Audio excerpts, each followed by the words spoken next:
Okay, let's talk a little bit about traditional grip. Before I get into your question, let's talk about where traditional grip comes from. Basically, if we go back centuries, snare drumming in general was used in the military. Basically, we didn't have any good ways of communicating with different sections of an army, so different drum cadences would signal different things to happen in the battle. So you had snare drummers that had to march. They had to march along with the army.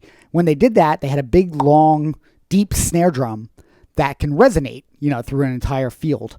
And that had the sling kind of to their side. They'd have a leather strap that went across their body, and the snare drum slung across their side like this. As they're marching, this, where your shoulder's up here, would be very uncomfortable. So they adopted this because now, if you notice, my shoulder could stay nice and relaxed, and I have a lot of facility that way. But now as we start fast forwarding through time, it just became a tradition. That's the way you just taught drummers how to play snare drum. That, of course, translated to the drum set all the way at the turn of the 19th to 20th century when the drum set was invented. Drummers continued to study and play this way. Now, this style only exists as a tradition, and that's why we call it traditional grip. But let me make this clear, as I've done in many videos before. There is zero technical benefit to playing in traditional grip. The benefit lies in the style, how it feels to you as a player, and of course, how much practice you've put into it. But anything that you can play this way, you can play this way with enough practice, and vice versa. So what are the circumstances where you would use traditional grip? If you're marching in a snare drum line for, say, something like Drum Corps International. Today's modern drum corps also uses this for the snare drum line, but we don't have that same issue with the leather strap because all the snare drums now are on hardware set in front of us this way. Whether you're right-handed or left-handed,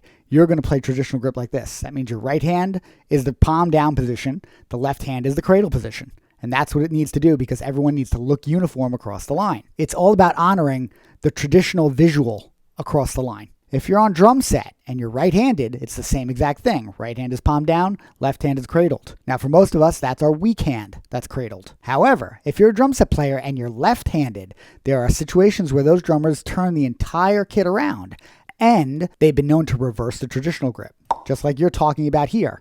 With the left hand, their strong hand is the palm down, and their right hand is the cradle position. But let me make this clear.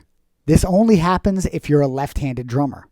If you're a right-handed drummer, there is no circumstance where doing it backwards like this, left hand is palm down, right hand is cradling, makes any kind of sense. And again, there is zero technical benefit. So if you don't play this way already and you don't have years of practice, there is literally zero reason to switch. And you got to ask yourself, is just thinking that it looks cool enough reason for you to try to adopt the style? So to answer your question directly, if you're right-handed, you do not want to play traditional grip in reverse. There is zero function for that. You want to turn around and learn it the proper way, or the traditional way, which is the right hand is palm down, the left hand is cradled. And if you're going to develop it, you want to develop it that way.